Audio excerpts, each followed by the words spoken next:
नमस्कार। स्वागत है आप सबका मेरे YouTube चैनल पर। आज से ठीक 8 साल पहले आज ही के दिन बीजेपी सरकार बनी। भाजपा पार्टी की सत्ताधारी पार्टी में उपलब्धि दर्ज हुई और मोदी साहब नरेंद्र मोदी जी इस देश के प्रधानमंत्री बने। और चुनाव से पहले भी और चुनाव के बाद में भी लगातार उनके जो एक टैगलाइन है या एक मुहावरा कह लो या उनके वाक्य वो चर्चा में रहे। एक इसी तरह का नारा था जो ठीक 16 मई 2014 को उन्होंने ट्विटर पे ट्वीट करके भी दिया था। वो चलता आ रहा था पहले से ही। और जब वो विजय हुए थे या जब सत्ता उनके हाथ में आई तो उन्होंने ट्वीट करके एक टैग दिया था कि भाई इंडिया हैज़ विन और अच्छे दिन आने वाले हैं। लेकिन पब्लिक जो है, जो देशवासी हैं, वो भूल जाते हैं कि मोदी साहब जो बोल रहे हैं वो किन के लिए बोल रहे हैं।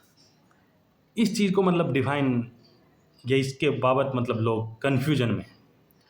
उन्होंने कहा अच्छे दिन आने वाले हैं तो पब्लिक सोच बैठी या समझ बैठी कि ये अच्छे दिन देशवासियों के आएंगे, जबकि ऐसा कुछ नहीं था। अच्छे दिन उन्होंने कहा था कि भाजपा पार्टी के आएंगे, भाजपा नेताओं के आएंगे, क्योंकि काफ़ी सालों से वो वनवास भोग रहे थे।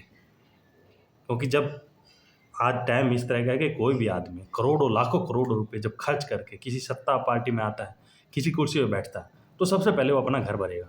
आप लोगों की बातें देखी जाएगी। तो अच्छे दिन उन्होंने भाजपा पार्टी और भाजपा नेताओं के लिए कहा था। देशवासी यहाँ पे मूर्ख बन गए। वहीं इन्हीं 8 सालों में उन्होंने एक नारा और दिया था हरियाणा के पानीपत में कि बेटी बचाओ बेटी पढ़ाओ। ये नारा उन्होंने देशवासियों के लिए दिया था कि खुद ही अपनी बेटियों को बचाओ, खुद ही अपनी बेटियों को पढ़ाओ। सरकार, गवर्नमेंट, नेता ये कोई कुछ नहीं करेगा, मतलब इनका कोई इसमें रोल नहीं है।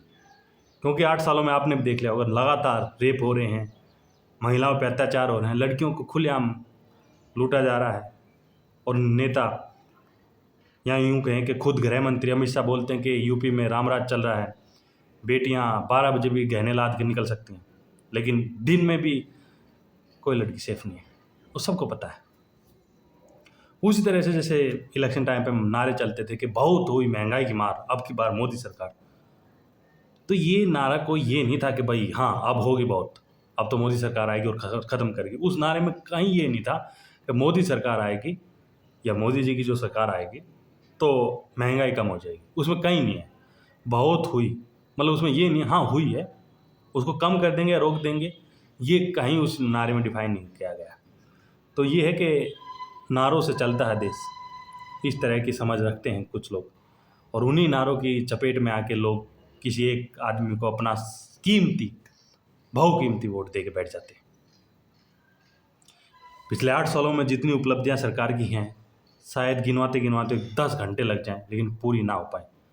क्योंकि चारों तरफ खुशहाली, रोजगार, महंगाई एकदम निचले स्तर पर, पेट्रोल दाम, डीजल के दाम बिल्कुल फ्री में एक तरह से। तो ना जाने क्या क्या उपलब्धियाँ। पिछले 8 सालों में मोदी साहब ने ये भी कहा था कि बुलेट ट्रेन आएगी, वो भारत में बुलेट ट्रेन दौड़ेगी। और मैं ये बात जो बार बार ये पसीना जो पोंछ रहा हूँ, बिजली भी नहीं आ रही है, ये पंखे भी मतलब हाथ से करने पड़ रहे हैं। तो उपलब्धियाँ बहुत सारी हैं, लेकिन यही है कि भाई सबसे बड़ी बात जो है अच्छे दिन, जिस नारे के पीछे बहुत बड़ा राज था, लेकिन लोग उसे समझ नहीं पाए। अच्छे दिन भाजपा पार्टी के आने वाले, ये कहा था मोदी साहब ने। तो समझने की चेष्टा कीजिए, बच्चों को पढ़ाइए, मुहावरे पढ़ाइए, उनका अर्थ सार्थक करने की कोशिश कीजिए। जय हिंद, जय भारत। वीडियो में कुछ भी अच्छा लगा हो तो लाइक करें, शेयर करें। यहाँ तक वीडियो देखने के लिए thank you. Thanks for watching. धन्यवाद।